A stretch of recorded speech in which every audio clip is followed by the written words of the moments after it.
Morning, morning, morning, everybody. How's it going? Good night to those of you guys who are in the U.S., I suppose. All right, excellent. Thank you. All right, so we are here. It is my first sip of coffee of the day. The sun is just coming up.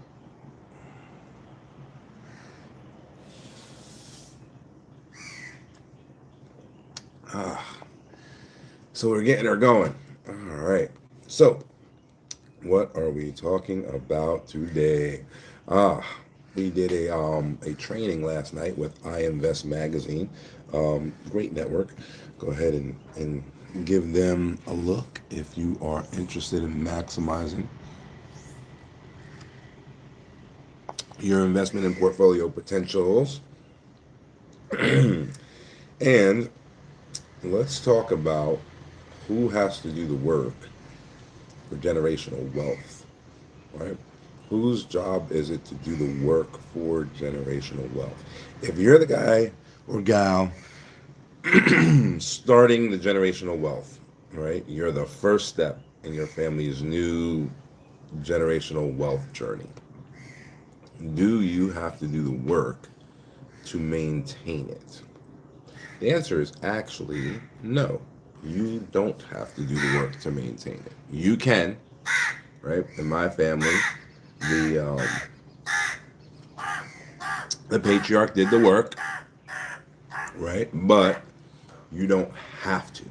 And oftentimes, historically speaking, the patriarch wasn't able to do the work, right? They didn't have the knowledge, and there wasn't some little aluminum device in their pocket that they could search up all the knowledge in the world and teach themselves what needed to be done, right? So sometimes you'd have a situation where that first generation, that patriarch, is like, I absolutely cannot allow this to continue for my family, and I'm willing to do something. Like, I'm willing to take action. Don't know necessarily what the action is, but I'm willing to do it, right? And so they would do it. But you go back and you look at like the Rothschilds, right? Like the banking dynastic family, right? Very famous family. The very first one, as far as building the dynasty is concerned, if memory serves me correctly, he was a cobbler who couldn't read. He could count enough to make sure he was paid properly after he fixed people's shoes, and that was it. And what he did was he took that money from being a shoe repairman and put his son through some level of schooling where he could count, he could read, he could write. Okay? And that kid started the banking empire. But who started the generational wealth? Obviously, his father, right? The one who did not have the education to be able to teach him anything else. So, who did the work? The first banker. He did the generational wealth work, even though the father is the one who started the generational wealth. So sometimes you're in that type of situation where the starting person is too ignorant of what it takes to continue the generational wealth to be able to teach it. So that meant that you had to have a bit of genius in order to build the family, because the second generation or the first generation had to figure out things they didn't know before, right? You don't have to do that anymore. And of course, there were other ways even back then, right? So I don't want to act like that was the only way that dynastic families were built. You could also become a ward. You could also become a squire, depending on which system you were operating under, right, and where you were placed in the world at the time, right. So there were all kinds of ways for you to gain access to the knowledge from other families and see it happening for yourself and then come back and implement it. Okay.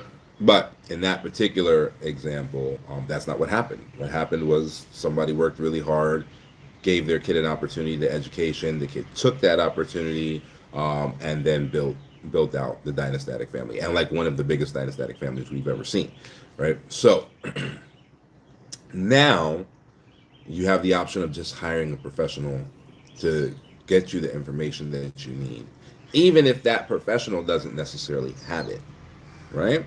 So, for example, there are annual reports that happen for all trusts, right? So all of our generational wealth trusts has an annual report, annual review. They can actually call it whatever they want, end of year meeting, whatever. Most of them call it the family reunion.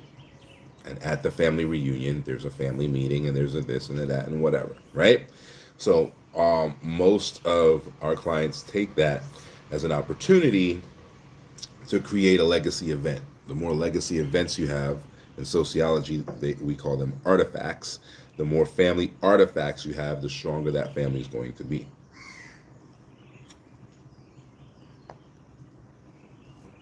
Okay, great. So at the family reunion, especially once the trust has a couple coins, right? What a lot of our folks do is they'll fly out the experts they need. So now we're not talking about like a family lawyer or an accountant or something. All right, we're talking about, the family reunion is 1 week in the Maldives, and then you get with your network, right? Probably your trustee network, and you bring in the chair of the School of Business of the University of Harvard. He gets to bring his family out to the Maldives for free for a weekend and get paid, and he teaches your kids all about entrepreneurship, business ethics, and so forth in 2 or 3 classes. While he's there, he gets to be there for the week. He teaches those classes over the weekend to your kids in modules of 2 or 3 hour modules. Homework on the first day that's due on the third day, type of thing. And then that's it. They go on about their lives. But you learn financial literacy from people who actually know it. You learn business from people who've actually done it. You learn philosophy, you learn art, you learn whatever is important to that family from the highest tier teachers, because it's not particularly expensive to fly out an educator and give them a pay rate and a bonus, right? And the bonus is obviously the vacation, right? And so this is now how we do it. We're able to compound within the generational wealth trust for a little while, get the money up a little bit to the point where it can afford to do the family reunions. So the trust pays for the family reunions every year because it's actually the corporate trust meeting where all of the beneficiaries and stakeholders actually vote on what the trust is going to do and so on and so forth. And as part of not just the family constitution, because the family constitution does not control the trust, but it has to be part of the trust deed. The education that is necessary to be a beneficiary would also happen. Wouldn't have to happen at that time, but it makes sense for it to happen at that time, right? And then that's it, right? So now all of the knowledge you didn't know, all of the financial literacy you didn't have, all of the business knowledge that you couldn't teach because you never knew it, all of that stuff is now readily available. And it is typically the deciding factor as to whether your generational wealth family ends up in the 75% or the 70%, which 70% of all generational wealth families lose their money in the second generation, or you end up in the 30% that keeps their money past the second generation, right? That is, in our opinion, and in our professional opinion, based on our professional experience, the education is typically the defining factor. There are folks whose strategy is, I'm going to get rich and then leave everything to my kids. That's my generational wealth plan. That's not a generational wealth plan. That's a personal plan. But there's a minute amount of people, like 5%, that it happens to. Their second generation blows that money. It's almost a guarantee. They're definitely part of the 75% because that was a ridiculous garbage plan. It was actually a selfish plan, right? And so that doesn't typically work. Then you have the folks like lottery folks or folks that maybe had the wherewithal to have an insurance policy.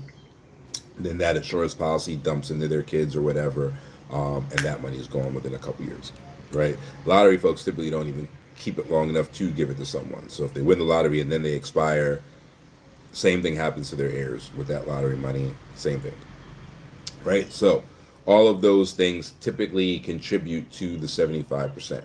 So accidental generational wealth, it happens, right? You fall down the steps, going to the courthouse because they didn't, clear out the snow, and that was their responsibility, right? So now they cut you a check, or they do a structured settlement, or the doctor botches up a birth, or something like that. There are these accidental wealth events that happen, and then because you don't have the proper knowledge, you don't properly convert that into generational wealth, but there is some left when you expire.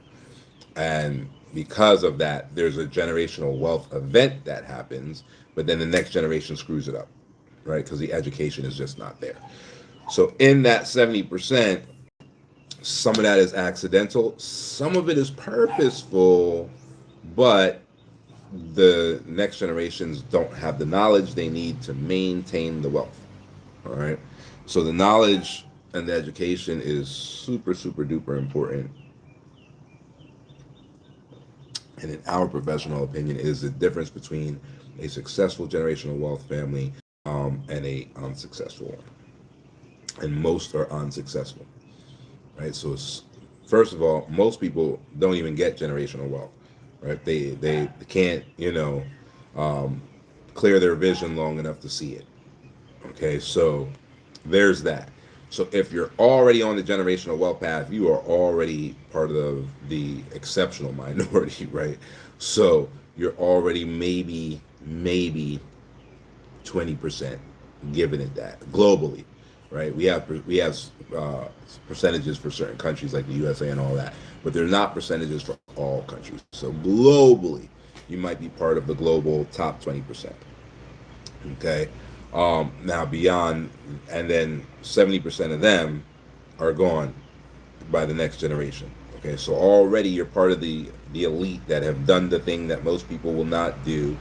All right, and have been selfless enough to create some generational wealth, as long as it wasn't accidental. Right now, out of that, tiny 20%, 75% of them don't pass on the right education, and so they die off statistically, right? So now there's only that 30% left.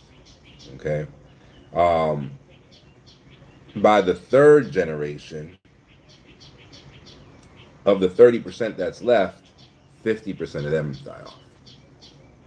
Sometimes you'll get the education, but you won't pass that education on properly to the next generation, or you'll send them to the greatest schools and think that the knowledge they get in those schools is proper generational wealth education. And often, you don't even know what the greatest schools are, right? So you're sending your kids, off to Harvard, maybe, which is great. Nothing against Harvard, but you have no idea what La Rose Academy is.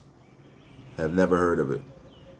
Right? So you have no idea where the actual generational wealth schools are, where the actual top schools in the world are, because you're not from money. So you just don't realize that there's a whole hidden tier of schools out there that are not advertised, that are not part of Ivy League, that are above it.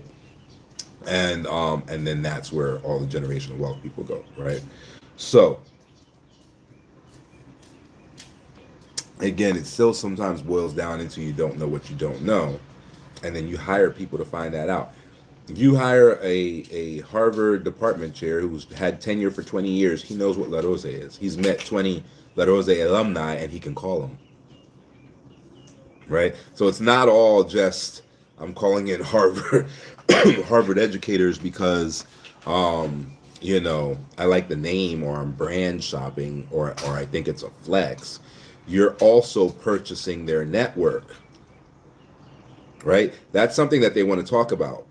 You bring out a Stanford professor and give their entire family a free week in the Maldives, all inclusive, and all they got to do is 6 hours of teaching to your kids, the most basic stuff, because it's 101 time, right?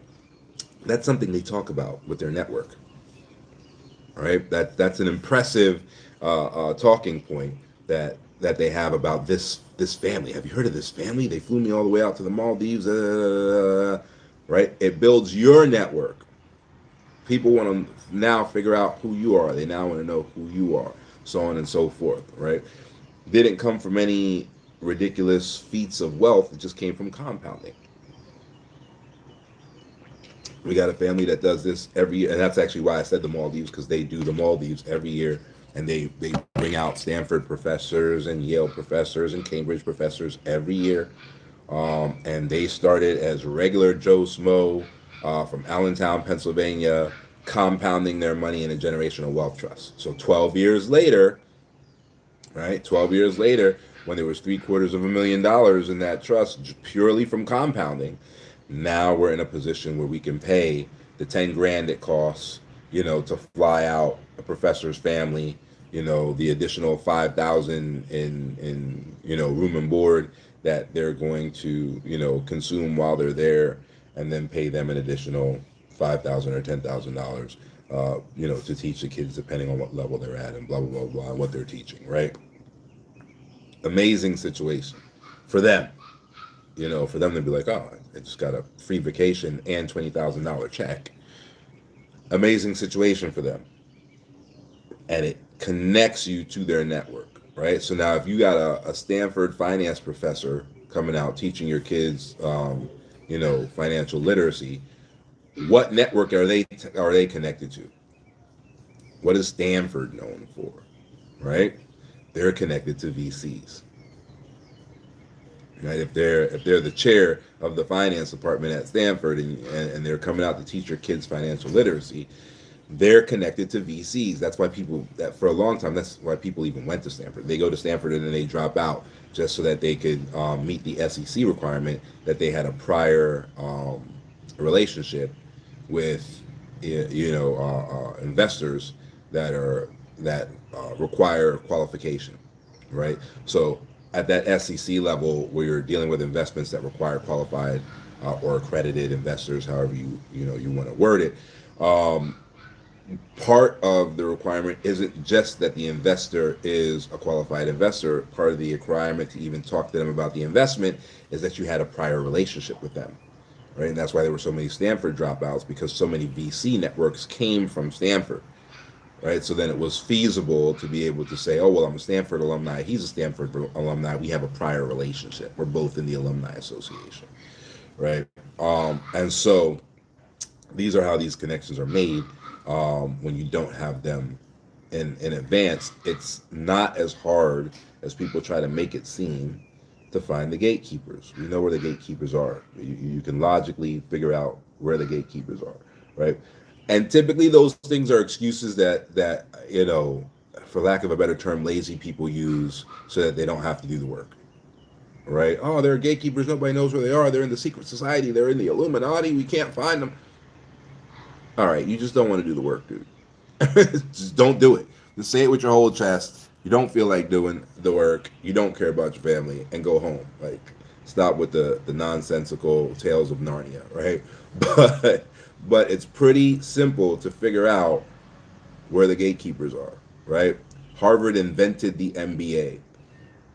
If you're looking for high-level business people, Harvard Business School professor who's been tenured for 30 years got him on his Rolodex. He taught them, he teaches their kids.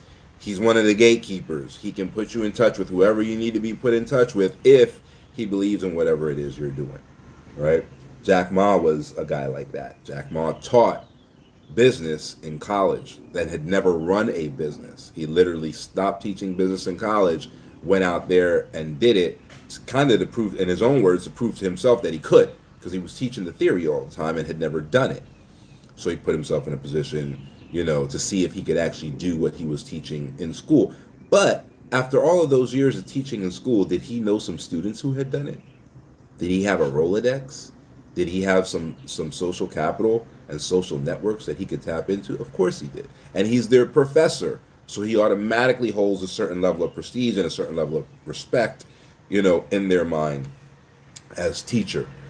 So obviously those folks are huge members of, the gatekeeper squad. Okay, really, really easy to figure out who they are. Really, really easy to figure out where they are. It is not a global conspiracy. All right, so there's that. Okay, so again, the answer becomes no. The first generation does not have to do the work beyond setting up the foundation. You might not even have the education to do the work. All right. Hey, what's going on, young blood? So you may not even have the education to do the work, and that's okay. But you do have to set up a structure by which the education essentially finds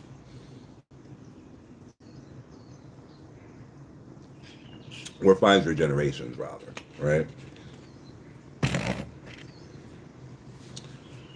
You got a similar situation with the Kennedys, right? Yeah. Potato farmer to essentially drug dealer, right? Because they were running illegal um, molasses and or liquor from Canada when liquor was an illegal substance, in America. So there was that. To president, right? So sometimes it really is just a matter of getting the education going and making that happen for you. But again, you go from a generation that's illiterate, get that generation to a generation that can at least read and write and can go to school, and then after you hit that, you know, take off with that social capital and that social network that came from school. And that's like the way it was up until probably the most recent age, right? Probably the most recent age.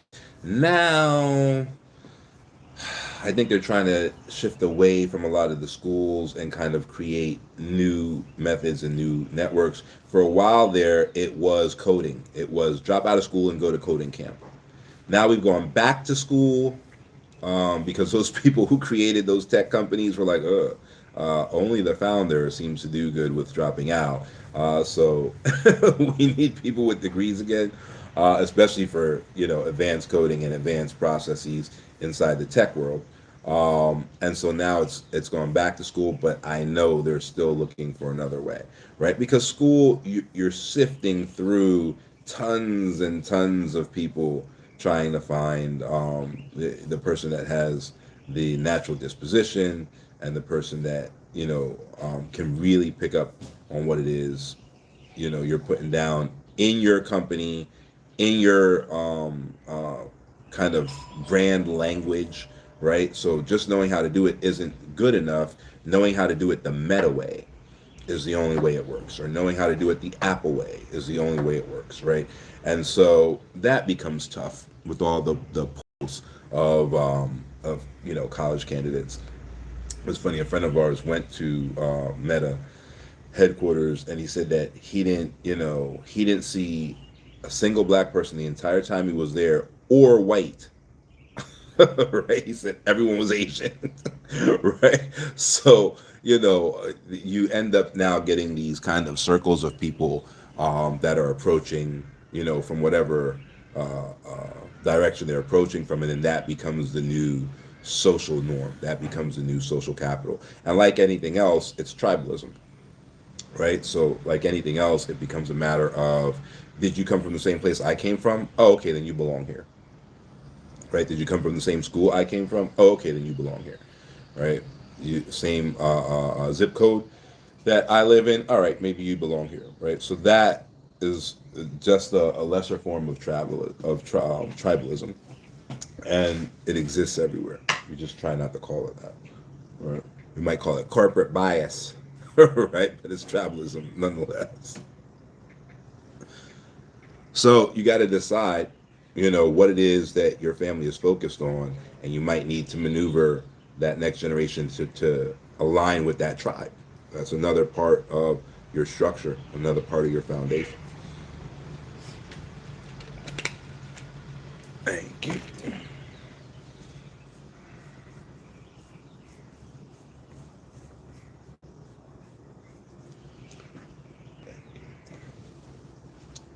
So yeah,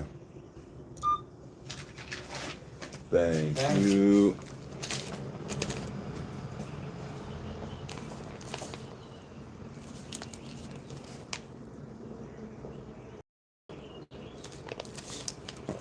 Oh, okay. All right. Yes, yes, yes. Another delivery. Yes. I think we have deliveries coming 3 times a week until the till March. Sometimes Amazon is not fast out here, y'all. Anyway, anyway, yes. So there are the four currencies. I guess we've come to that point, right? There are the four currencies. Um, there is cultural currency, the most important early on. Okay. Next, you have social currency. Next, you have economic currency, or financial currency, if you want to call it that. And then, last but not least, you have symbolic currency, which tends to be the most important later in life, right? So, those four pillars end up being really important in different phases in both life and in the generational wealth family. Okay, so early on, economic currency might be the most important thing, right? That might be the thing that gets you the jump start. All right. Sometimes it happens via symbolic currency. That's rare these days. It used to be the standard, right? So how does that work? Instead of like saving money and sending your kid to get educated with economic currency, which even 60 years ago wasn't necessarily money. 60 years ago, 60, right? We're not talking about 600. 60 years ago, in a lot of places, it was a chicken. It wasn't necessarily money, right? It wasn't a piece of gold or a piece of silver, right? It was salted pork, right? So economic currency isn't necessarily money. It's not necessarily, that.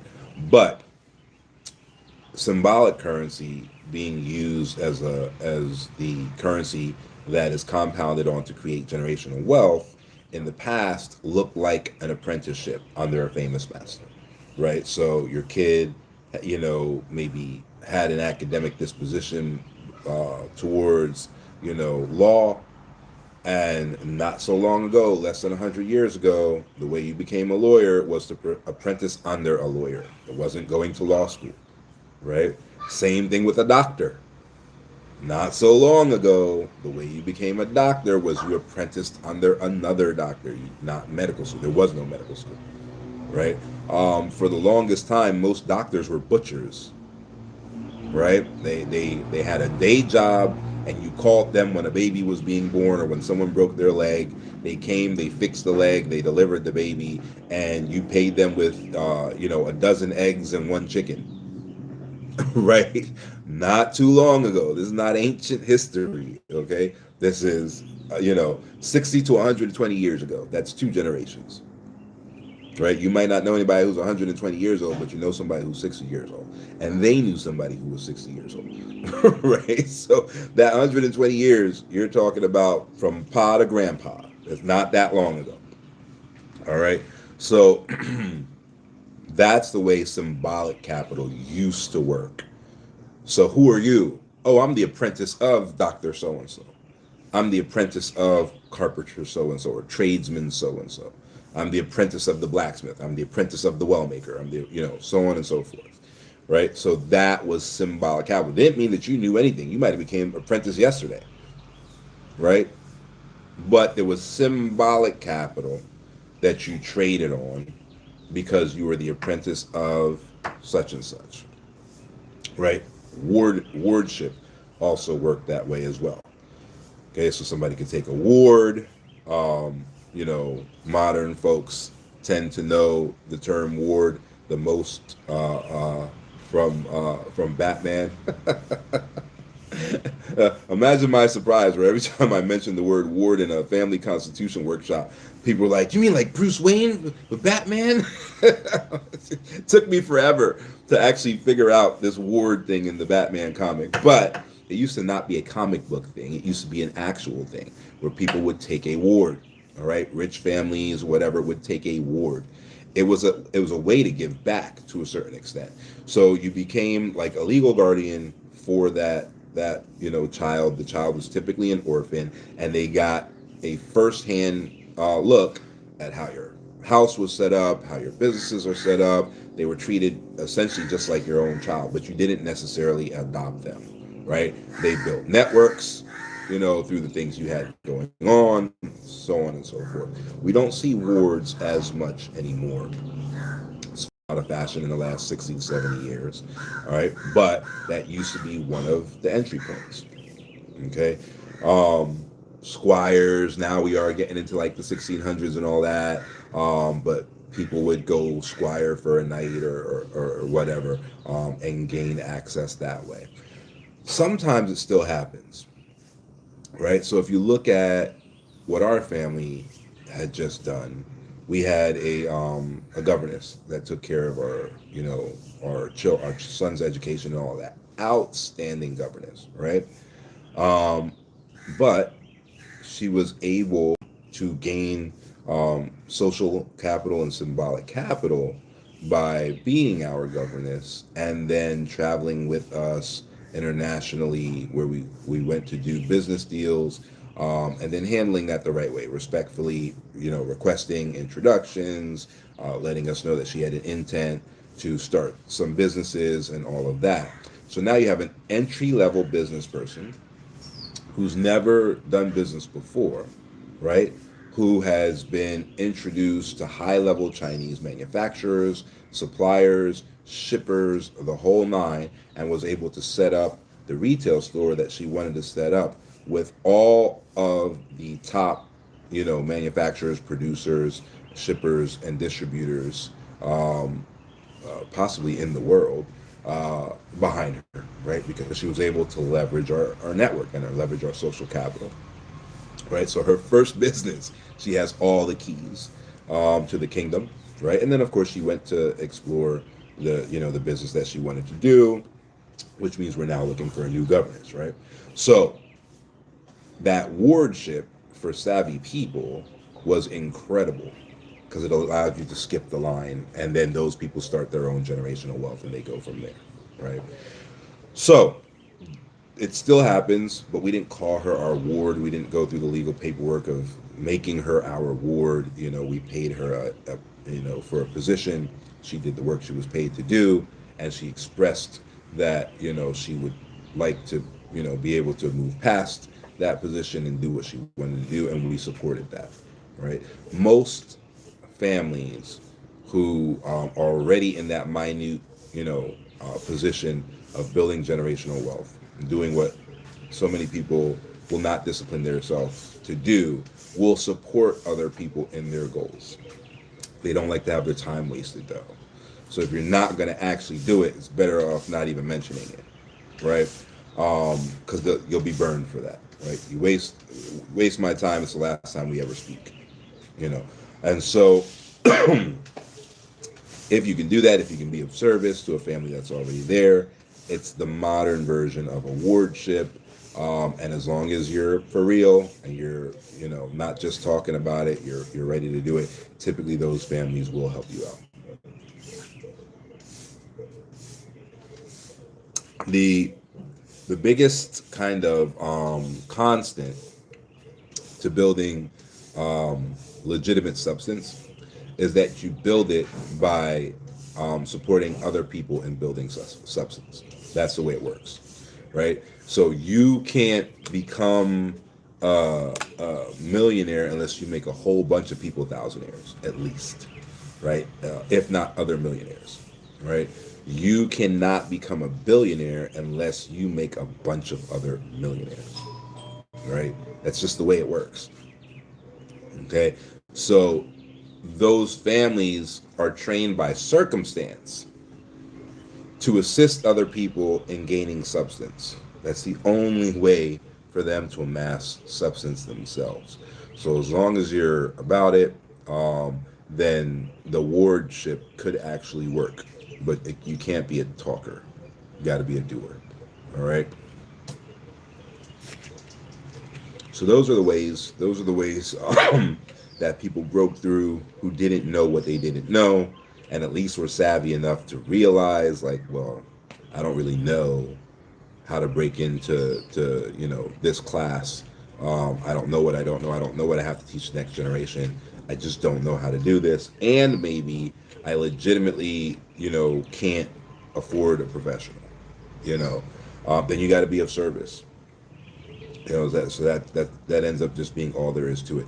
So that's why there's so many people who just can't even do the foundational work because they don't actually want it as bad as they say they want it, and that's okay. That's okay. It's not for everybody.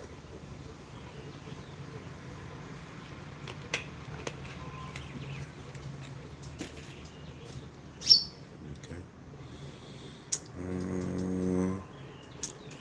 Rian, hi Rian. Okay.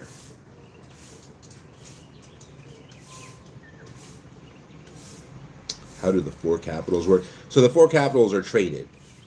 They're either so cultural capital is traded within the family, and it's not transactional. So typically, the capital pillars have their own rules. Cultural capital is typically not transactional.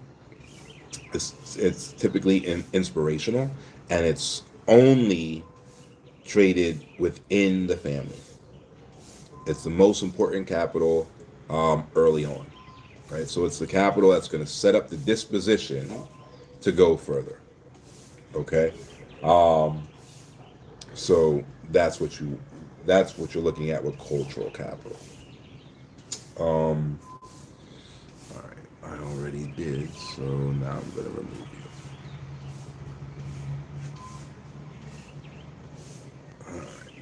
you. So that's the way cultural capital works.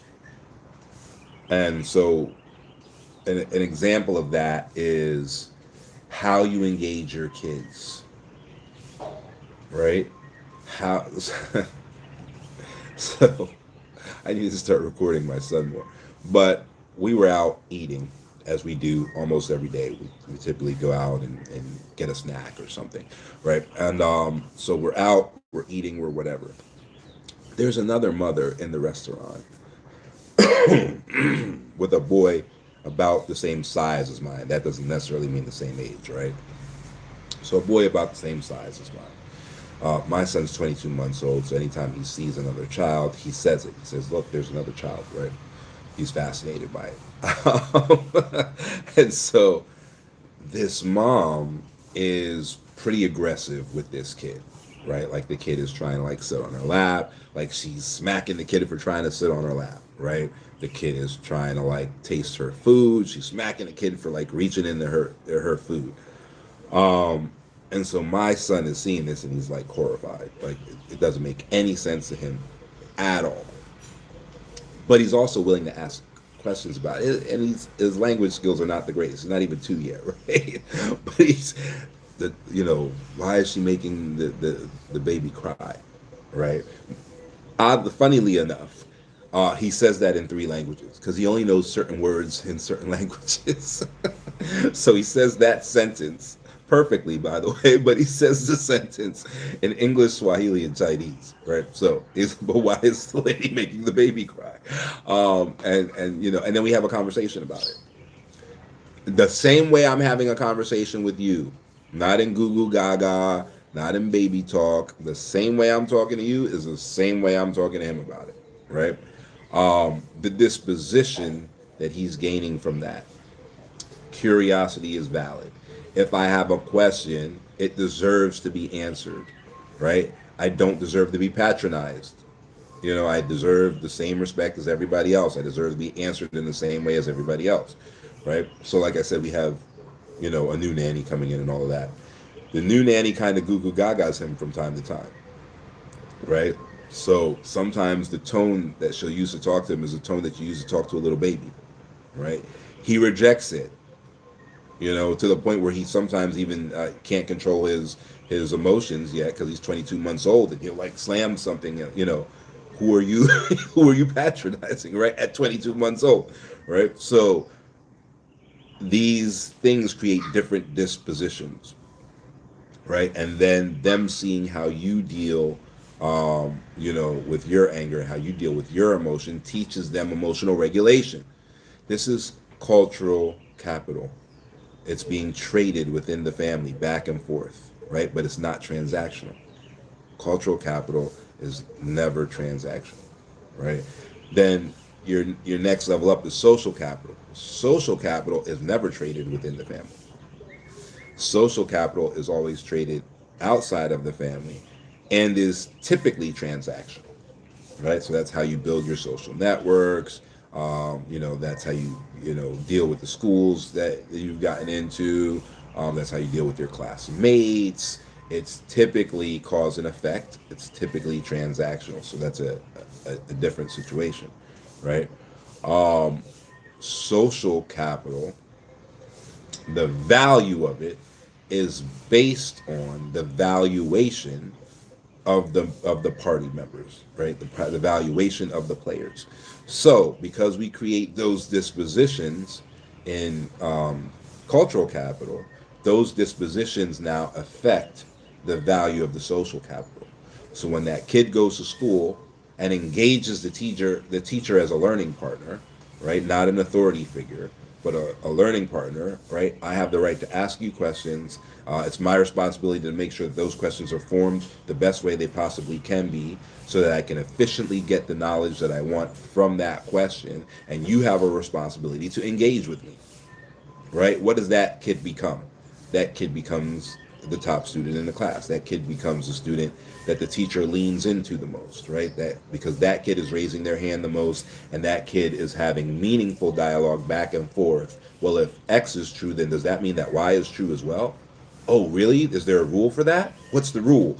That's the kind of conversation going on in class versus, I don't understand number four, and then there's no more conversation. The teacher does a little teaching on number four. Do you understand it now? Whether they understand it or not, yes, sir, yes, ma'am, and they keep on going. That's a disposition that was taught to them at home, and maybe that parent didn't even know what they were doing, right? So the conversations that those people are having, maybe that's the other kid that's being knocked off mom's lap and don't put your hand in my food and all of that stuff instead of having that discussion as to what's going on, right? The way you see things is part of your cultural capital, right? So my 22-month-old is throwing things, right? So now, again, there are more than two, but I'm just going to use, a dichotomy. So there are two things. There are two different parents, two different 22-month-olds, and both of them are now throwing things, right? In my house, we see an indication that there's an interest in trajectory. We see an indication that there's an interest in physics. We see that there are experiments happening with gravity, that there are experiments happening with density, right? And our governess would now engage with that. So, okay, you don't throw the glass, right? Because you're going to break the glass and talk them through it. We don't throw the glass because we want, the floor to be safe, and we don't want the glass to break and then the floor is unsafe, right? But here's this beanbag set that we've set up. So your job is to throw the beanbag through that hole. Let's see if you can do it. Let me show you how it's done. Try it again, right? Guess what the new word of the day is? Beanbag, beanbag. Now he knows that word. He can identify that object, right? And now he's working on aim, working on trajectory, understanding gravity. And these things are being explained to him whether he can comprehend them or not, right? Because what he can comprehend is context clues. Whether he knows the word or not, he can absolutely comprehend context clues, right? Versus the household, don't touch that, don't throw it, what's wrong with you, you're gonna break, right? So what's the difference gonna be in the disposition of those two kids, right? So that cultural capital that happens at home is incredibly important and incredibly formative. And if it's not done right, or if anyone comes in, like you got a new nanny that comes in and they're not doing it right, you can't keep them for too long because you only got so much time to train this kid in those formative years. So at that point, it's like, up, got to get a new one. You got to go because you're not transmitting the proper, cultural capital, right? So that's the difference. That's how cultural capital works. And again, it's not. It's the only capital that's not transactional and appears to be incidental. And in fact, the family eventually, through the generations, will assume it's natural. They will, it's interesting. I'm pre-internet, right? So I was born in an age where there were no internet, where there was no internet, and there was no personal computer. There were computers that were like as big as rooms, right? So there were computers that looked uh, like like cabinets, like giant, wardrobes, but there were not computers that you could like put on your lap when I was born. By the time I was 10 or 12, you had, computers that were similar to what you see today, right? So I existed in a time definitely pre Google. I existed in a time definitely pre cell phone, right? We had like an answering machine and that type of thing. So I existed in a time before this one and remember what the world used to look like not too long ago, right? And so when you look at the way things, used to be done versus the way things are done now, you see that even with access to all the information in the world, people don't necessarily use it, right? So coming up, there was an assumption, right? Like I'm talking about how these families see this thing as natural eventually, right? Coming up, there was an assumption that everybody was intellectual, everybody loved the sciences and the arts, and everybody loved like rhetoric, or at the most extreme debate, right? I was never a debate person, but I liked rhetoric, and so that was an assumption. Then came we had something called ICQ. Most of you have never heard of it, and we had IRC, right? IRC was Internet Relay Chat. ICQ was what? Internet ICQ. I don't even remember what that was, but it was the evolution of Internet Relay Chat. Was a board. You wrote something, you waited like a day or two, somebody wrote something back. It evolved into Reddit, right? So it was that type of thing, except it wasn't quick. You couldn't just do it instantaneously. Um, ICQ was instantaneous. So ICQ, um, you ended up being able to like talk back and forth. That turned into AOL Messenger, and then that ended up becoming MySpace, right? Which MySpace, you know, evolved not as a company, but that thing evolved, that platform evolved into Facebook, and so on and so forth, right? And so I remember engaging with the world. I think it was through MySpace for the first time, and that was literally the first time I realized that everybody wasn't intelligent, that everybody didn't understand science, that everybody didn't understand, the arts to some degree, that everybody didn't understand grammar and rhetoric and linguistics. That was the first time. It was a rude awakening, right? Because it was the first time that I was kind of thrusted outside of my personal bubble, right? And so that's what happens in these families. Explaining things to children the same way you would explain them, virtually to anyone else, other than using a basic vocabulary, is just normal, right? Uh, the cost of the child, we call this opportunity cost, actually. The cost of your child breaking an egg, right, versus the cost of your child learning that hard things can be soft and running a science experiment in dexterity and how not to break things that are fragile and all of that. It's not even something that is worth calculating to us, right? Break 20 eggs, we don't care, right? The cost of you learning the actual scientific lesson from that, and the responsibility lesson from that is way more than the cost of a couple stupid eggs. We're absolutely not going to lose our shit over a couple eggs, even a broken glass, to the side of the danger of getting cut by the glass, who cares? We'll get more glasses, right? And so a lot of that comes from the fact that we no longer sell ourselves for currency, right? We no longer sell ourselves for money. Most people are selling themselves by the hour for money. And so when you do that, there's a subconscious thing that happens where your time equates to your life. And that's true for you because you're literally selling an hour of your life at a time. Some people are selling a year of their life. We call that a salary, right? But you're literally selling an hour of your life at a time for money. And then you never maintain money, so you're always running out of money. So you have to give more and more of your life in order to get more and more money. That affects your psyche, right? And so now, when you see the kid drop the egg, right, he just picks up the egg and boom, and he drops that egg. Whatever that egg costs is the equivalent of the amount of life you sacrificed for it. And that's why there's that ridiculous, unwarranted response to a stupid little egg dropping, right? When that kid takes the glass and boom, the glass is broken, right? Whatever that glass costs, you know, which in some cases might be 2 hours of your labor cost, right? That's 2 hours of your life that that kid just broke. So you lose your shit. Ah, you're breaking the glass. What's wrong with you? Don't touch that. Right?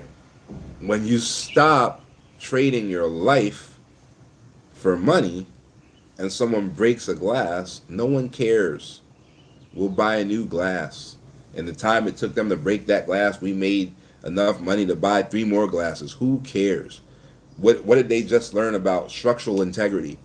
What did they just learn about, structural engineering? What did they just learn about physics and gravity? What did they, you know what I mean? Now everything becomes a science experiment, right? Now everything becomes a learning moment, a very calm and cool and productive environment for the growth of those kids.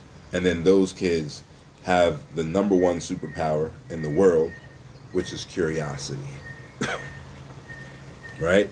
Curiosity plus confidence, number one superpower on the planet. Now, anytime they see a problem, they have the confidence to believe that they can solve the problem and the curiosity required to figure out how to do it. That's it. Right? Versus the fear of messing up and, oh man, there might be punishment for me breaking some dumb little egg. This egg is more valuable than even I am, and that being set into their psyche, right? This egg is so valuable that I can be physically, abused for it. I can be physically disciplined for dropping this egg, you know, and so on and so forth. And so the things that we transmit via cultural capital create the dispositions in the next generations of our family and allow us to be directly responsible for their disposition towards success or their disposition towards failure. And so that's how it works. So now who does that work? The person who knows how. But it happens in the first 2 generations. That's for sure. So it's either the founder who does the work if they know how, or if they're able to pay the people who do know how, or it's the very next generation.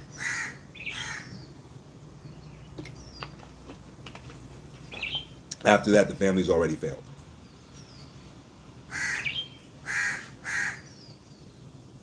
All right? You guys got that cutting through to you? I don't know why this camera just got so dark. That better?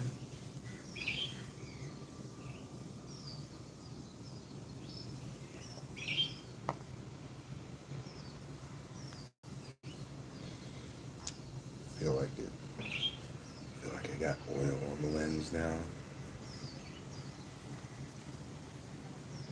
How's that? Is that better?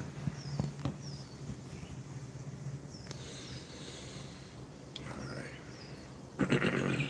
So we get it, right? At least cultural capital. It'll take whatever an entire session to get into all four. Um,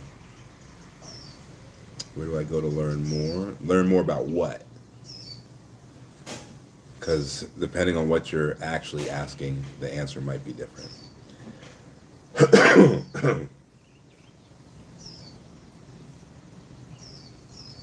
Generational up. See, the next person said cultural capital. Okay. Learn more about generational wealth. You can follow this channel. You can get into a family constitution workshop, so on and so forth. To learn more specifically about cultural capital and things of that nature, look up a very famous sociologist named Pierre Bourdieu. French sociologist, very famous, plenty of awards and laureates and all of that stuff.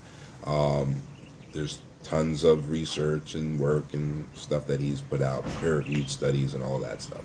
So look up Pierre Bourdieu, and then you'll understand how those capitals work, how they affect your family, um, how they affect your class, how they affect your taste, so on and so forth.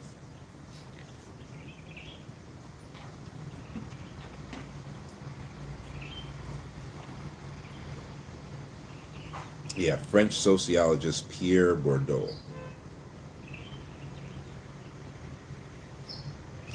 Say it to Google. You'll get it.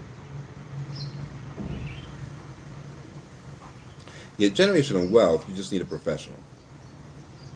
You just need a professional to get it started. Here's the issue with generational wealth. It it relies on compounding no matter which system you utilize thereafter, right? The initial system relies on compounding. Okay? So that means that if compounding is the key, the faster you do it, the better, period. The sooner you do it, the better, period. That's what compounding means. That's why even when you listen to these folks who are not really trying to tell you how to do generational wealth, but are at least trying to tell you how to build a little bit of wealth for yourself so that you'll be okay in like your golden years, right? That's why they're telling you like, oh, start the put money into your 401k as soon as you can. Start putting money into your IRA as soon as you can. Blah blah blah blah blah. Start at 18 years old. If you start at 18 years old, you'll have $3 million by the time you're 65. Like all of that stuff, it's still using compounding. It's not as effective as an actual generational wealth plan because now you have a full portfolio and you're kind of maximizing in different areas and you adjust from year to year and blah blah blah blah blah. But it is literally the same concept. So the sooner you start, the better off you are. Period. Because you can adjust what you started to any other strategy, right? You don't start and then you're like money disappears, right? So if you start compounding and then you find something that has a better compounding rate and you're okay with the level of risk associated with whatever that new thing is, you can always move your fund into that thing or a percentage of it into that thing, but it needs to be compounding at all times, because if it's not, you are losing it to inflation. And the only thing that it's acceptable to lose to inflation is your emergency fund, which should be reevaluated every year anyway, right? So you should be able to look at your emergency fund and be like, all right, I had 6 months, stored away as liquid for an emergency, which is why we allow inflation to eat away at it, right? Because even in a high yield savings account, you're probably not doing too well. But it's there for immediate liquidity and emergency liquidity, right? So then it's okay. But then you got to look at your burn rate every year and say, oh, wait a minute, is it still 6 months? Because within at least 2 years, what was 6 months should now be five at the best, right? So as you look at your burn rate, you're like, this isn't actually 6 months anymore, right? Maybe my rent went up, right? Maybe my bills went up. Maybe electric is more expensive. Maybe milk is more expensive. Maybe eggs are more expensive. So now I'm looking at my burn rate. What was 6 months last year, maybe it's only 5 months this year. So now I have to adjust that. So even that ends up being, something that needs to be compounded to a certain extent. But it's an emergency fund. It's cash that's on hand for emergencies. It's self-explanatory. So that can be eaten away, you know, by inflation, right? That of course you should deal with that, but that you understand that the inflation is eating it away. It doesn't matter. It's there for a broken leg. It's there for whatever. It's an emergency fund. Okay, fine. Emergency fund to the side. Everything else should be beating inflation. Okay, whether that means you have access to it or not. So it might be in an investment that's not liquid, right? Like real estate or something like that, right? Um, where, yeah, maybe you might be able to take the equity out, okay, but it's not a very quick process. And so it's not suitable for emergencies and things of that nature.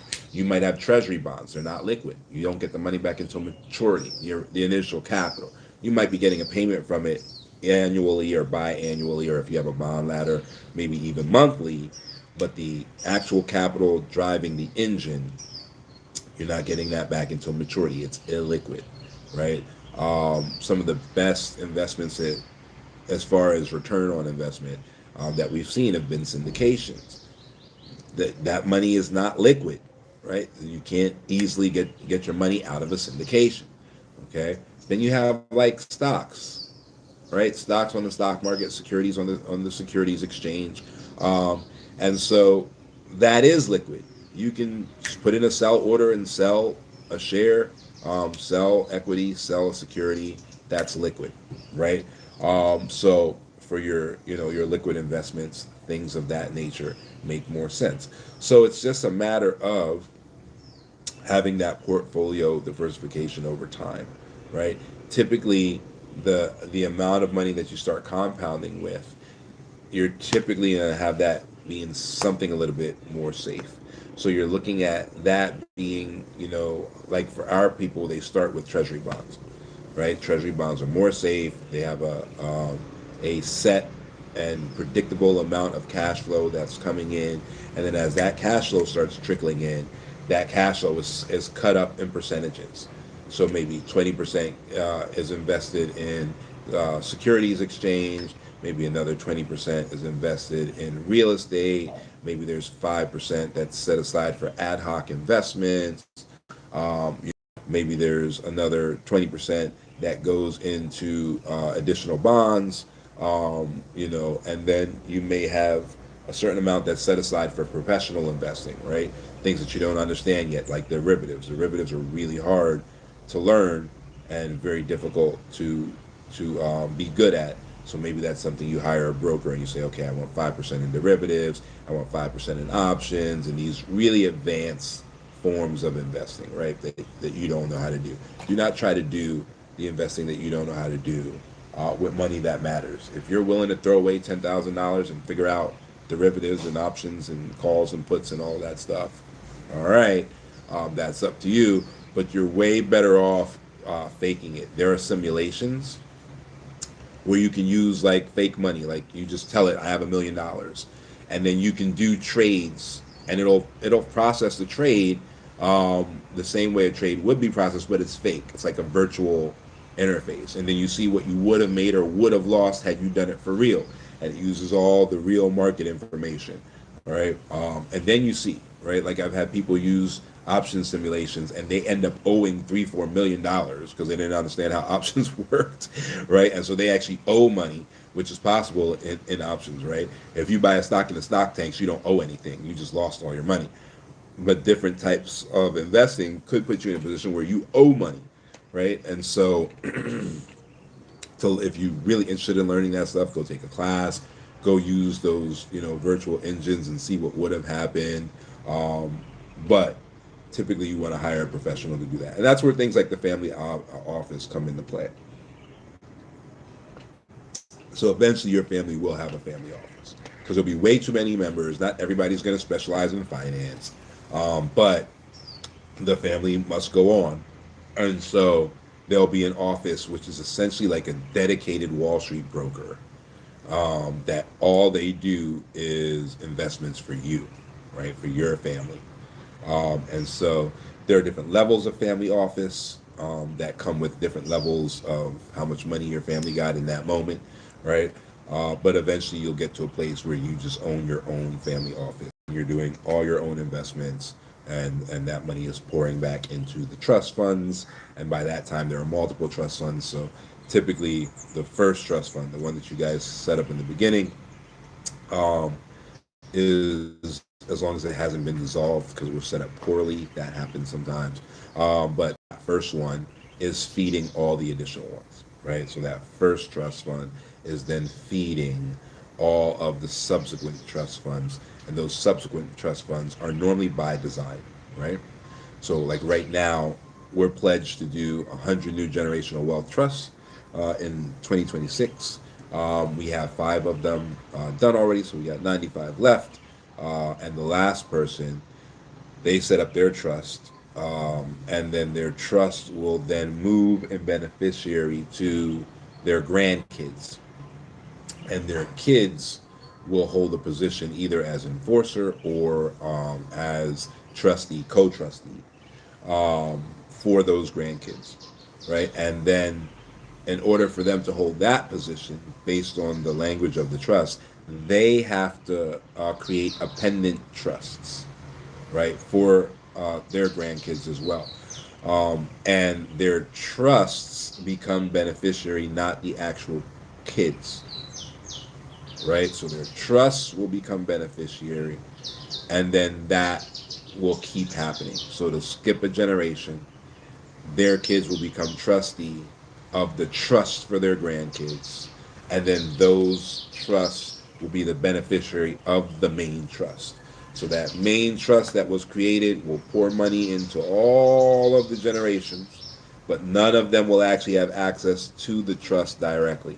That trust also takes out a life insurance policy on every family member at birth, right? And then, of course, when that family member expires, money floods back into the main family trust, for every member of the generation that expires. So you can set things up whatever way makes sense to your vision and your goals for the future. That trust is being developed extraordinarily strongly, and making sure that there's generational wealth for centuries to come. All right, within those structures. So it just depends on the vision of the founder. It just depends on the vision of the founder. But the founder does not necessarily have to do the work. It can be the next generation, and it can be the professional trustees of the trust, which they will wait until there's enough money in the trust to be able to fund bringing in professionals to teach the education that's necessary to make sure that the trust can continue.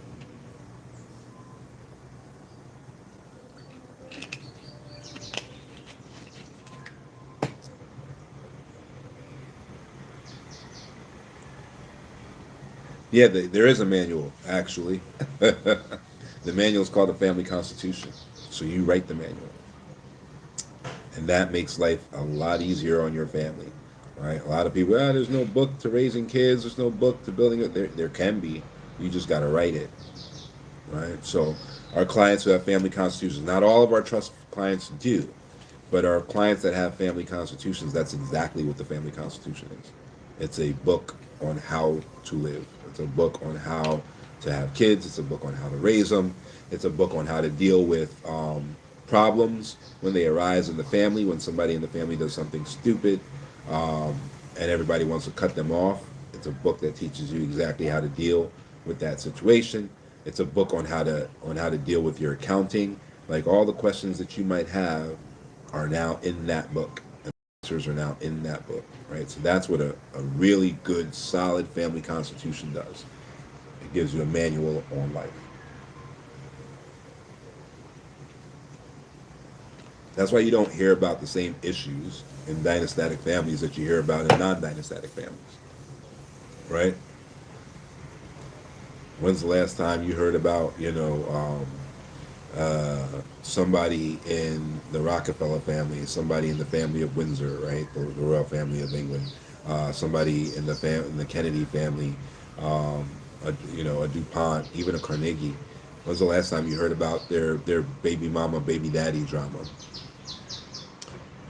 Right? When's the last time you heard about any kind of nonsensical issue within the family, where the family is beefing perpetually almost? Right? There's a clause in their family constitution that teaches them how to deal with conflict. It's literally called a conflict resolution clause, right?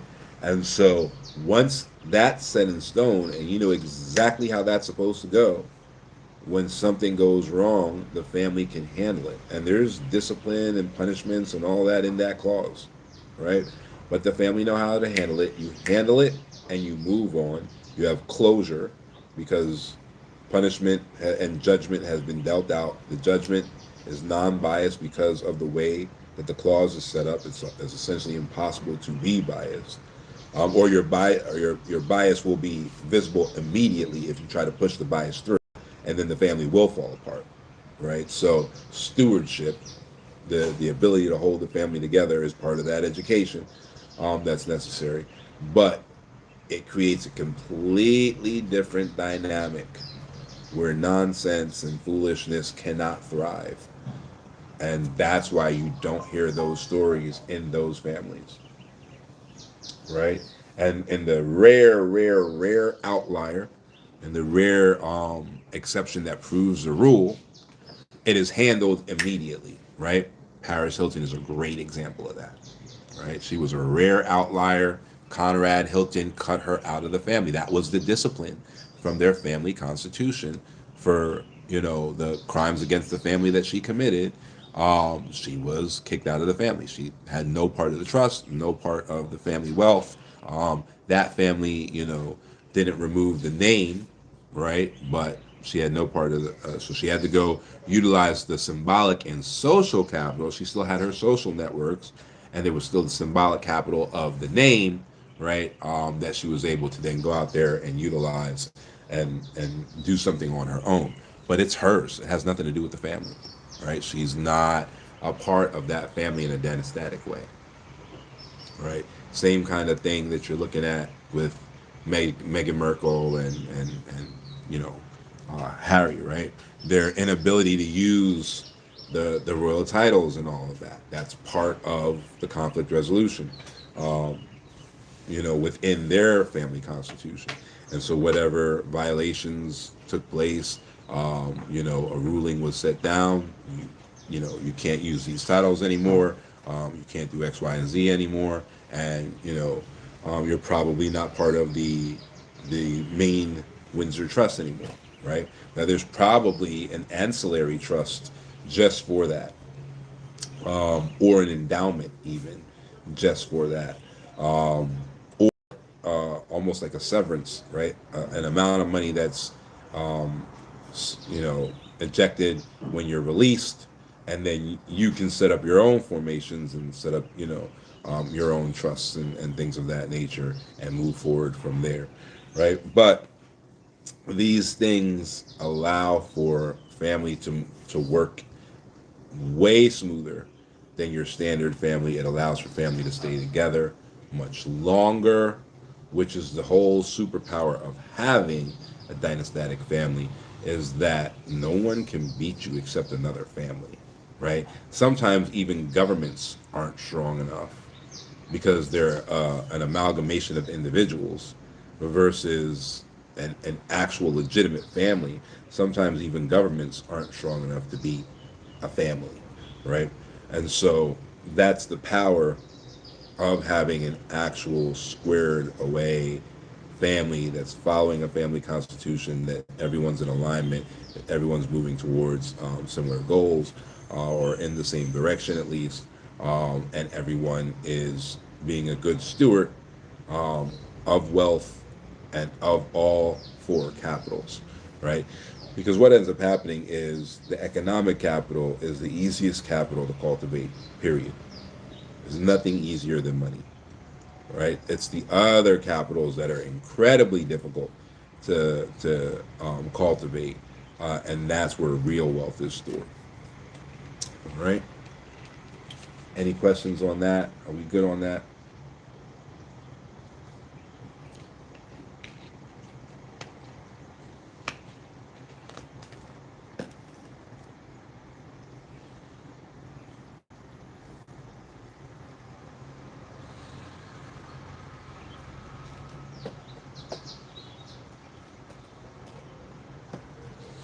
No, that's not a money difficulty. That's a discipline difficulty.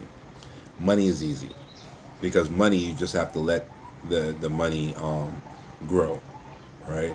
And so if you put your money into whatever, it almost doesn't matter what you put it into. But if you put your money into whatever and you let it grow, it'll compound, right? So if you're reinvesting the growth, that's called compounding. You can literally compound $1 into $1 million. It will take you probably a couple centuries because you started with such a small amount of money, right? But mathematically, you can absolutely do it.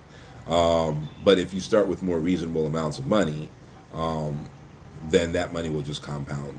Like, so for example, we have a young married couple that set up a trust fund, a generational wealth trust. They want to compound for their grandkids to have over $1 million. I forget the exact number. What that cost them was like $3,600 at a guaranteed compounding rate. They have treasury bonds that are 30-year bonds, right? So those treasury bonds are 30-year bonds. They're paying out those bonds are paying out twice a year into the trust, and then the trustee is reinvesting. I think they have a 50% drip. So they have 50% of whatever comes out of those treasury bonds gets invested into like riskier investments, right? And so the math on their current rates of return, right, their current ROI, right, the math is that in 30 years, they're a young, 20 something couple, they don't have any kids yet, right? So if they had a kid now, it would be 18 years until that kid was of age. And if that kid had a kid the same age as them, so that would push that to like, 25 years, from now, um, then their kids wouldn't, be of age until 18 years after 25, right? So the 30 years makes sense. So in that 30 years, at the current rate of compounding, I remember they have a 30-year bond. So they have a guaranteed rate of return on that bond for the entire 30 years.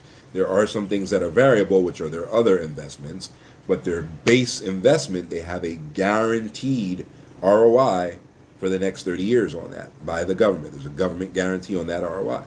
So they're guaranteed to turn that $3,000 that they put in there into, I think it's like 1.23 million by the end of that time, if all goes to plan. And then there's like a low side, like if everything goes to shit, they're still looking at getting that 3,000, however many dollars that they put in there. They're still looking at getting that all the way up to about 320,000 on the low side, right? Still not a bad growth from $3,000.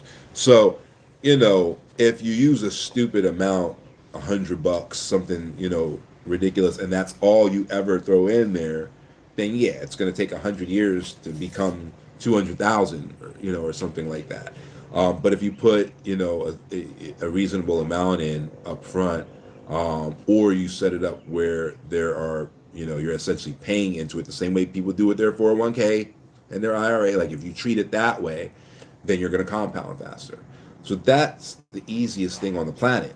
The easiest thing on the planet is to just throw something there and let it compound over time, right? Um, so that's always the easy part. The discipline is you not touching it because that's a compound.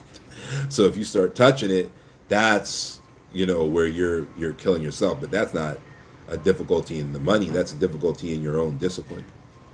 That's a difficulty that you created in your own mindset. Money's retardedly easy, super duper easy. You literally you let it sit there in whatever, you know, you got it in, whether it's bonds, whether it's stocks, whether it's whatever. You let it sit there and that's it. That's what Warren Buffett does, right? He puts his money on the market, um, and lets it sit there. And he had bets going with some of these fund managers, and he was like, I'm just gonna follow the market, and you guys can do all your fancy fun stuff. And if you beat me, I'm gonna pay you X amount of dollars in a bet. I think it was 20 million. And then let's see what happens. And they're not even close to beating Buffett, like crushing them. And all he's doing is riding out the market, right? So it's the easy part. It's legitimately the easy part. All the other stuff is ridiculously harder than the money. So that's just a discipline and a mindset issue. You think money is hard because you've been trading your life for it. That's what you do.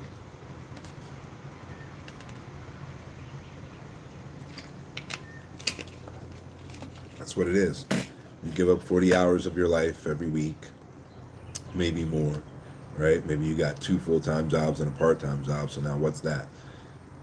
Right? Now you're giving up 100 hours of your life every week for this little bit of money. So that's why you think it's difficult.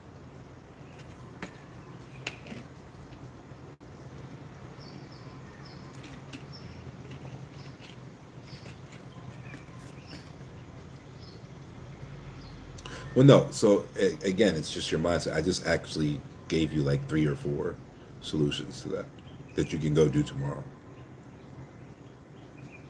right? So some people, they can find a problem for every solution. Some people can find a solution for every problem, and that's okay. We need both of those people in the world. But understand, it's on you.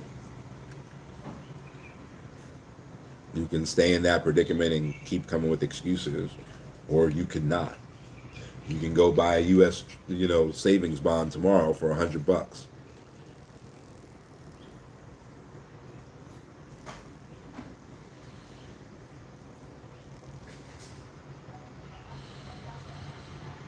100 bucks. That's on the street. That's on the street in every U.S. city, right? So the issue is sometimes people think they're talking old money, and oh, it must be nice you got money. That I don't even have $100. I was homeless. I went in the trash cans behind the bars and took out the beer cans, nasty and disgusting from people's mouths, and crushed them and put them in a trash bag and took them to the recycling plant for my $100. So now what you gonna do? Do you want it or not? Are you going to go into the trash cans and get the aluminum out the trash and take them to the aluminum recycling plant and get $56 for 5 bags of trash cans full of aluminum cans? Do you want it or not? You got another excuse? Do you want it or not? If you don't want it, say it with your chest and continue the life you're living. If you want it, get in that trash like I did and dig out those cans. Do you want it or not? That's the truth. So you can come up with all the excuses you want to come up with. That's okay. You can live your life under those excuses. That's okay. That's your life. But your excuses are not the truth. They're your truth.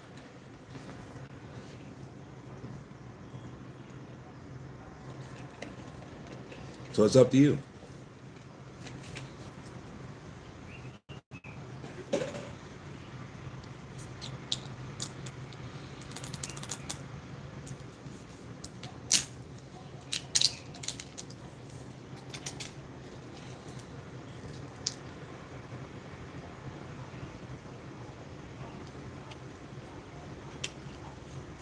Uh-huh. Yeah, sure. Like I said, it really doesn't matter.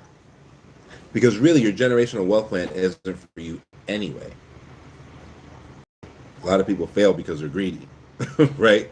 Your generational wealth plan is not for you, right? Your benefit is through the discipline of the generational wealth plan, you'll gain enough discipline to do your own personal plan. And you might even make connections, right? Because by setting up the generational wealth plan, I mean, the money is somewhere, right? Even if it is just a stupid little $100 or something like that, it's somewhere, right? So that means that there's a banker or some sort of institutional professional that can see it, right? And then over time, they see your discipline with it, and that impresses them more than anything else, because everybody else they're dealing with is overdrafting every week, screwing up the money every week, but they're watching you grow this little, bit of money into a little something, right? So that discipline and no alone will set you into a completely different class than everybody else that they're dealing with. So that has a benefit to you, because now when you say you're going to do something else, they already think of you of that person as that person who's super disciplined with whatever your financial goals are, right? So that already kind of gives you a leg up on other people who may be, requesting, banking products or institutional products, right? You actually do gain the discipline, right? With every little win, it becomes easier and easier for you to delay gratification and for you to lean into the discipline, because you're seeing the actual fruit of the labor, right? The more you see the fruit of the labor, the easier it gets, right? So that's helpful as well. So those things will help you, and then you'll gain the disposition necessary to start doing things for yourself as well. But the plan, the generational wealth plan, has to actually be for the next generation, right? It's not a your wealth plan, an individual wealth plan. It's a generational wealth plan, right? Very different thing. So if you try to treat your generational wealth plan as an individual wealth plan, number one, you typically doom it to failure. And then number two, do you even have the mental disposition and the discipline to do such a thing? And typically the answer is no, or else you wouldn't have needed a plan in the first place. It would have been a cultural disposition that was transmitted to you via cultural capital from your parents, and you would just be doing it what you assume to be naturally, right? So once that capital is transmitted, you do the thing and you assume it's just a natural thing. It's no longer any effort whatsoever.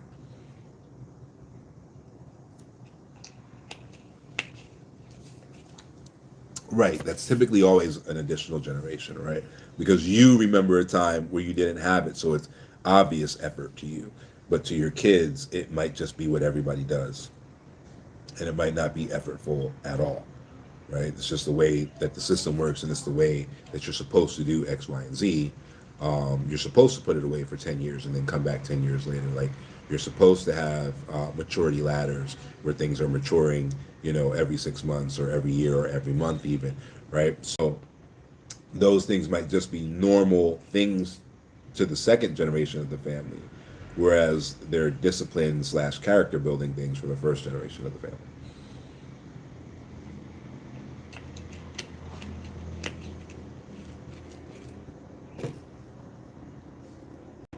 What if then their family fails?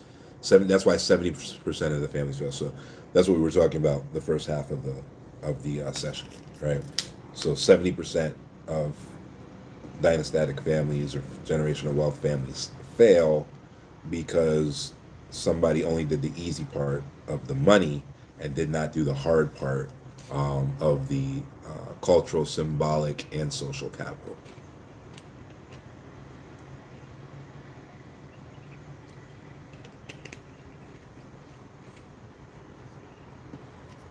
You don't. That's a recipe for disaster, right? If that's your focus, I would recommend maybe taking a step back and figuring that out.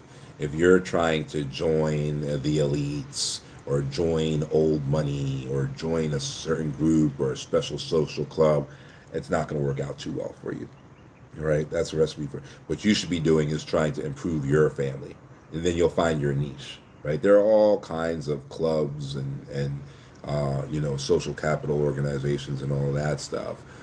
You'll find the one that makes the most sense for you as you build your family, right? But you don't want to be doing a bunch of stuff trying to chase something that you don't even understand. Because no matter what you've heard about whatever group it is that you're referencing in that comment, you have no idea what they're about. Until you're on that level, you have no clue. What they do, what it takes to join, what they consider their social circle. You have no clue. You think you do, but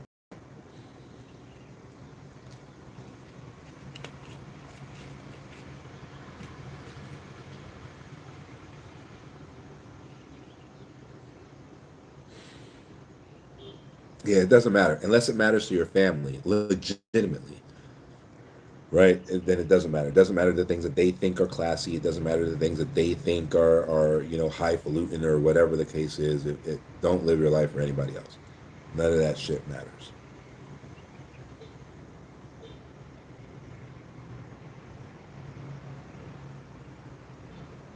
Yeah. Hey, how's it going? Yeah, it's not. If you're trying to buy acceptance, it's just not going to work out for you. You really need to like take a step back, maybe speak to a professional, and like figure out why you're trying to plan things in order to gain acceptance of like people that you consider to be elite. None of that matters. The only thing that matters is building your family, making sure that your family is whatever you consider to be ethical and moral and all of those things.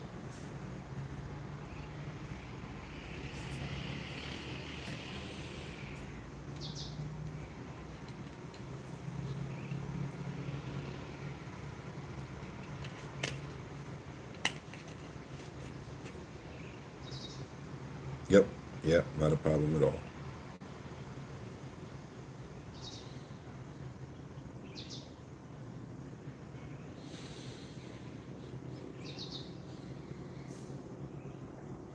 Is it universal? Yeah.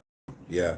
I mean, according to the sociologists, it is right. Sometimes more vague versions of capital, like symbolic capital, can be vague to a lot of Americans because they tend to buy into individualism, which obviously it is not the same as building a family, right? So those two things end up being at odds sometimes.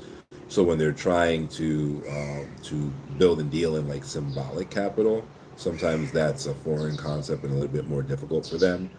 And then you have uh, maybe other cultures where maybe the cultural capital is really difficult for them because they're used to like a group setting for a cultural capital, so it's more of a village raises the child type of situation. And so there are situations as far as like difficulty levels, which pillars are more difficult amongst which societies or whatever, but they are universal as far as we've seen. We engage um, in virtually every continent. We don't do too much in Australia, but we engage in Asia, we engage in Europe, we engage in North America, South America, and Africa. So unless there's something really crazy happening in Australia, which I doubt it, it's universal.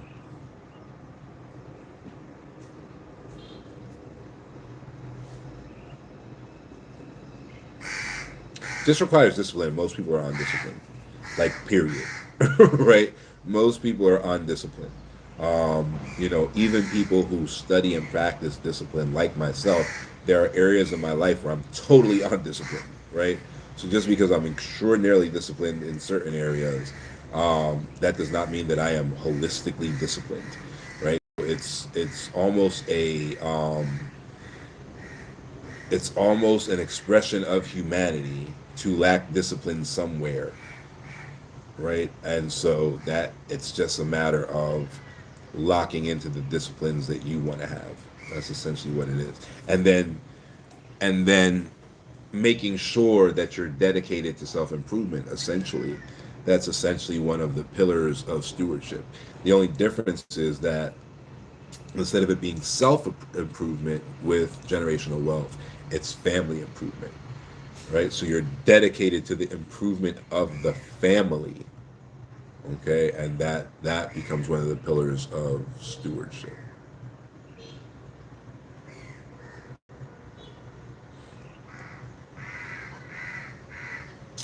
I guess we could do that. Yeah, not now because that's a whole live in and of itself. But I guess we could get into stewardship because it's super important, right? I'm happy you're asking questions about it. And not a lot of people can actually define it.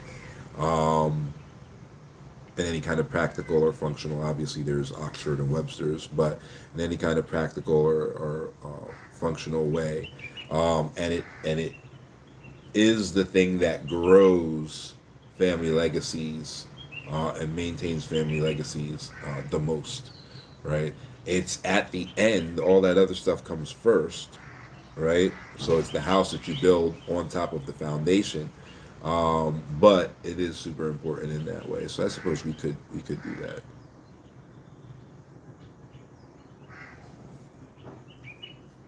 Maybe we'll do it tomorrow, or maybe it'll be one of the shows. We're gonna phase away from these lives, and we're just gonna produce some shows because it's getting to the point where I do not have the time to spend 2 hours here on live and go from there. So what we'll do is we'll set some time apart. We'll do some shows, and then we'll maybe launch the shows at the same time as the live, like the premieres on YouTube might be at the same time that the lives used to be, and then depending on which social network you're following us on right now, will depend on how those shows are launched. Um, but maybe there's about another week of me doing lives, and then it'll switch to the shows. I'll go live like when I can, but you know, so maybe that'll be one of the first kind of show episodes.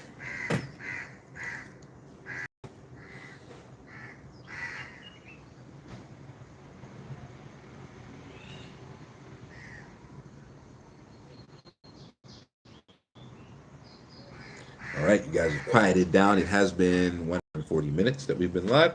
Any other questions on any of that? How the work is done for generational wealth, what work needs to be done, so on and so forth. Who has to do it?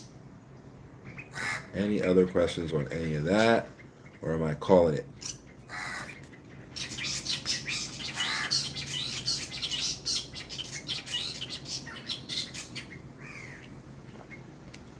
Yes, those are birds.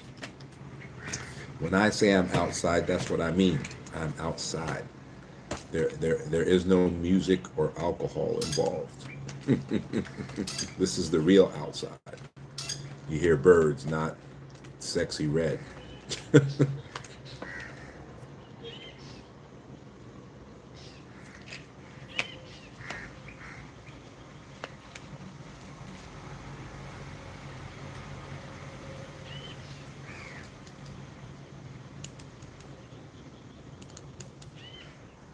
All right, looks like we are good to go. I will see you guys tomorrow, same time, same place. And I don't even know what the topic is tomorrow because did I get an email? I did not get an email, so I do not know what the topic is tomorrow, but you will find out tomorrow, same time, same place. So I will see you guys then. All right, have a good one.